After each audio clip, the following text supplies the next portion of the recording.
A contestação que quero fazer é que essa medida provisória 677, ela é bem explícita.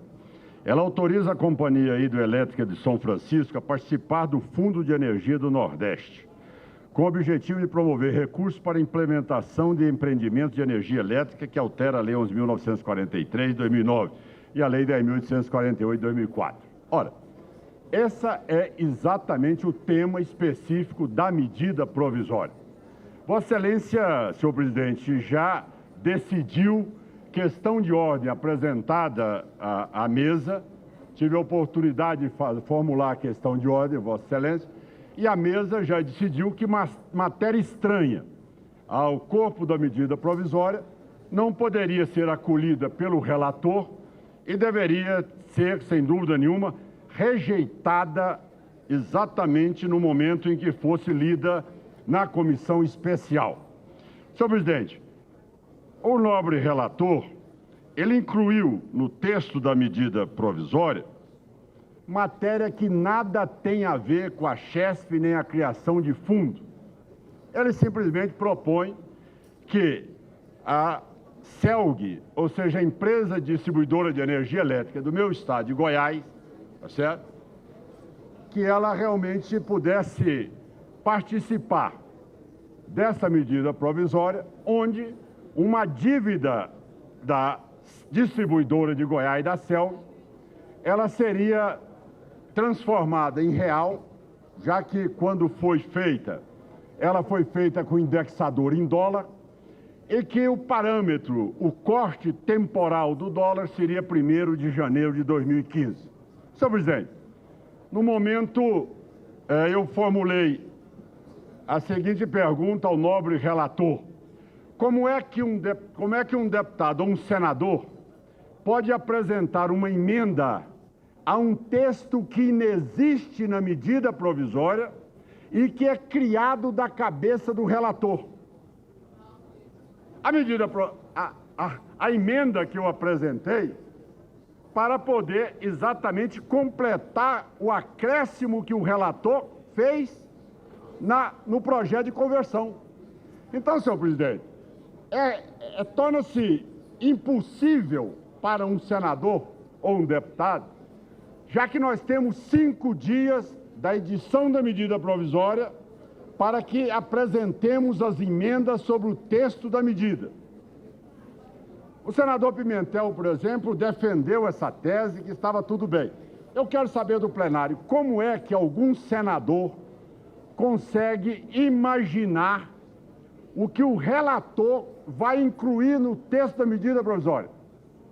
No momento que ele incluiu, eu apresentei as emendas, dizendo, olha, se é para salvar a CELG, tudo bem, então vamos fazer com que o indexador não seja no dia 1º de janeiro de 2015, mas seja exatamente em 28 de setembro de 2010, quando o atual governador de Goiás, Marconi Perillo, negou o empréstimo na Caixa Econômica Federal. Segundo lugar, se é para fortalecer a CELG, ótimo. Agora, nós sabemos que todo esse ajeitamento está sendo feito não é para resgatar a CELG distribuidora, é para envelopar a CELG para ser vendida em novembro de 2015. Ora, então, o que é essa proposta? Essa proposta diz, eu vou pegar 400 milhões de reais, vou transferir para o povo brasileiro pagar, e a empresa que amanhã comprar a CELG, eu garanto a ela que ela não terá dívida em dólar e nem vai ter que arcar com esses 400 milhões. Aí os defensores dizem, não, mas esses 400 milhões nós vamos para investir na CELG. Então, ótimo. Então, se é essa a tese, nós somos convergentes. Então, vamos deixar com que a CELG invista 400 milhões e eu peço a vocês, então, que acolham a emenda para retirar a CELG do Plano Nacional de Desestatização. Nada mais certo do que isso. Ué, se é para fortalecer a CELG, maravilha, votamos juntos. Agora, se é para fortalecer a CELG, entre aspas, para vender a CELG a população brasileira ter que arcar com 400 milhões de reais nas costas e o comprador ficar livre da dívida em dólar, aí, sinceramente, senhor presidente, eu não acho correto. Até porque eu apresentei emendas em cima do acréscimo feito pelo relator. Só que a presidência, ou seja, da comissão provisória, da comissão especial, não aceitou as minhas emendas, alegando que eu não estava dentro do prazo dos 5 dias. Então, vejam bem o quanto nós somos cerceados de uma matéria que diz respeito ao Estado que eu sou senador. Eu acho que esse é um assunto que deveria ter um respeito especial, porque não cabe a mim, do Estado de Goiás amanhã, interferir numa política do Ceará. Senador... Não cabe a mim interferir numa política do outro Estado. Vossa Excelência me concede uma parte? Pois não. Eu queria que explicasse, essa dívida fica com o Estado? Essa dívida fica para a população brasileira. Ela hoje é repassada para a população brasileira. Ou seja, 400 milhões de reais, tá certo, que vai ser repassado para os cofres públicos. Lógico, se a dívida com a Eletrobras vai ser diminuída em 400 milhões de reais, alguém tem que pagar essa dívida, lógico. São nós brasileiros, cada um pagando tributo. Então, essas, senhor presidente, são as incoerências e as incongruências de uma medida provisória, porque nós, senadores, eu me sinto agredido e Goiás se sente agredido, no momento, e até de uma certa maneira humilhado, no momento em que uma matéria é colocada estranha ao texto, e um senador da República do Estado não pode apresentar emenda sobre o texto. Quer dizer, isso é descabido. Amanhã eu vou apresentar um complemento, eu sou relator da matéria, lá vou me meter no Acre para dizer o que deve ser feito no Acre, em Alagoas. Ora, senhor presidente, nós temos que ter um entendimento aqui na casa que as regras precisam ser cumpridas. Não é possível nós queremos contaminar uma medida provisória com matéria estranha ao texto. Então, eu estou sendo repetitivo, presidente, e vou encerrar, mas para dizer a Vossa Excelência que o objetivo nosso é de buscar uma saída para aquilo que sempre foi orgulho de Goiás. A CELG sempre foi para nós uma empresa emblemática, a maior empresa do centro-oeste brasileiro.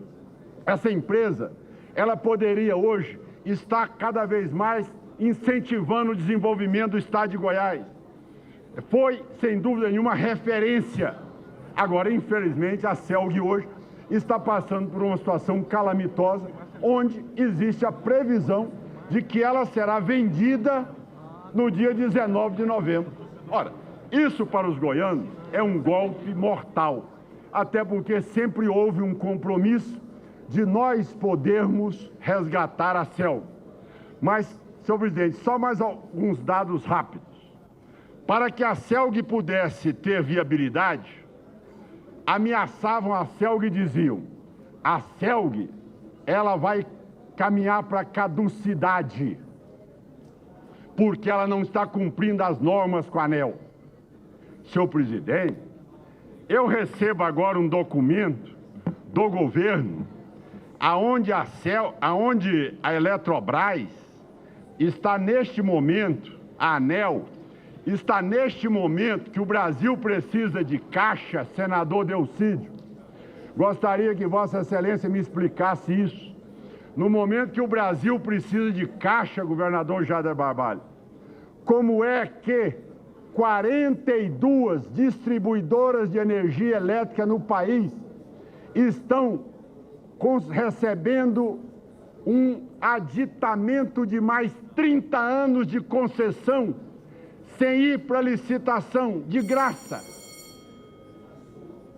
Como? O governo precisando de caixa, o tempo de concessão já foi vencido. A CELG era ameaçada que ia para caducidade.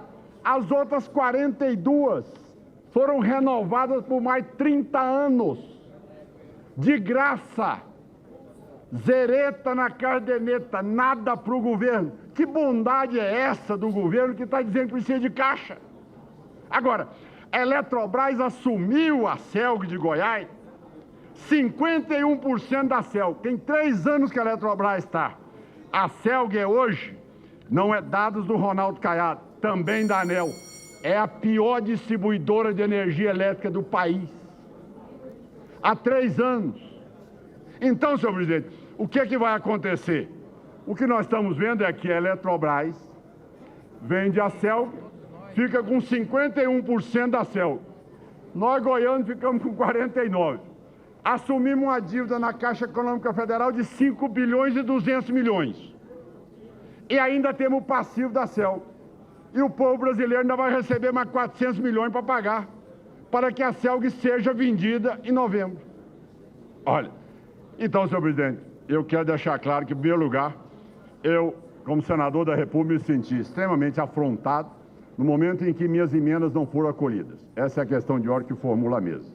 Segundo lugar, senhor presidente, matéria estranha não pode ser aceita. Então, essa parte do projeto deveria ser retirada do projeto de conversão e, como tal, o restante terá o total apoio nosso. Menor dificuldade.